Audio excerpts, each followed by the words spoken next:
I want to move on to week 14 takeaways. I keep forgetting what week it is. It's hard to keep track at this point. It is really flying by. It's flying by, and it's a weird season, but my biggest week 14 takeaway is that I don't think that there is a takeaway. And I mean by that everyone's been freaking out. Obviously, what happened Monday night was not what I think anyone expected. The Patriots went into that game double-digit favorites. They are going against a Jay Cutler quarterbacked team. But the reason I say that there isn't a takeaway from that game. We talk about litmus tests all the time, what we can infer from a certain game in terms of the rest of the season for the Pats. But the fact that this happens every year, I went back and looked at the past 5 seasons. The Patriots have won one game in Miami. That was last season when the Dolphins were led by Matt Moore. The other 3 games in the past 5 years that they've played down in Miami was Ryan Tannehill threw more touchdown passes and fewer interceptions than Brady, and also finished each of those games with a higher passer rating. So this happens all the time, and the Patriots have never, in those 3 years where they lost, they went on to either win the Super Bowl or lose the AFC Championship in Denver. So it's not like their season came to a screeching halt and the sky fell down.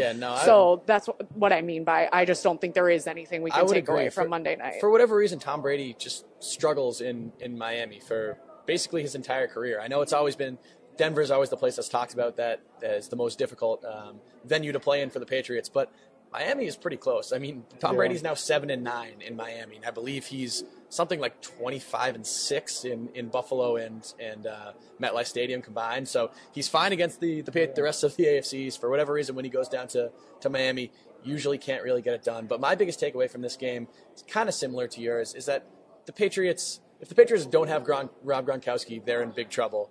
But if they do have Rob Gronkowski, I think they'll still be fine. I mean, I don't think you can draw any sweeping generalizations or conclusions or anything from this game, even though their offense looked pretty bad throughout most of the time. They didn't have their best offensive weapon, so you really have to kind of change your entire game plan when Rob Gronkowski's not out there. So as long as he doesn't suffer an injury over the last 3 weeks of the season, I don't think the offense is going to look like it did Monday night in Miami. I think one of my biggest takeaways is just that, in retrospect, that line was ridiculous. Yeah. No Rob Gronkowski in the offense, no Trey Flowers, no Kyle Van Noy.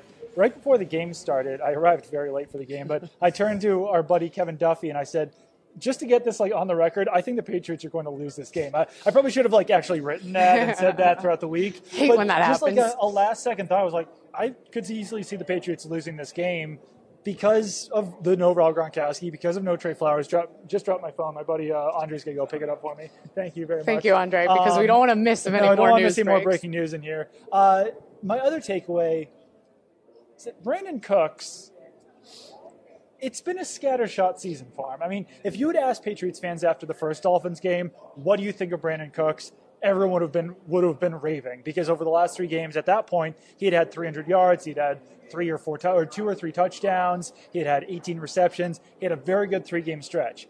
Last 2 games have not been nearly as good for him. He was targeted 7 times in this game. He caught 1 pass for 38 yards. I think we saw a lot of the limitations in his game. He's not great on contested passes, not great on yards after the catch.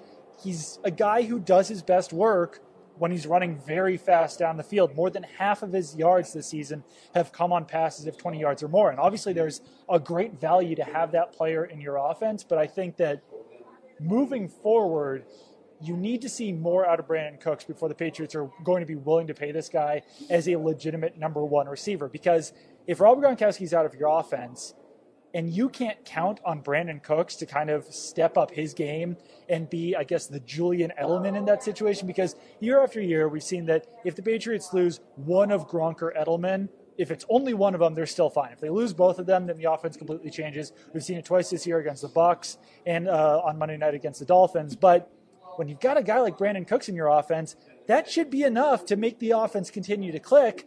And we really saw on Monday night that was not the case, and that you might not be able to depend on that player to be that guy moving forward. So I would just like to see a little bit more from him at this point. Moving forward, he's been a little bit one-dimensional. He's been very limited.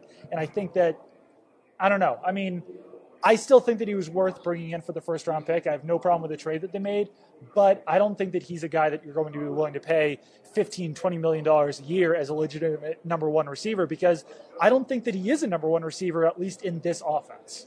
That's a really good point, and I do think that there is untapped potential when it comes to him, certainly. So that's something to definitely keep an eye on. And I mean, I'm the one that was hitting the panic button in terms of my prediction for the Patriots at the beginning of the season, and I'm the one that's now saying I'm not panicking because of the bloodbath that went down in Miami on Monday night. And a lot of that, though, has to do with just the landscape of the NFL right now. And given all the stuff that's happened to so many other teams, I mean, even if Cooks doesn't pick it up and fulfill that potential, I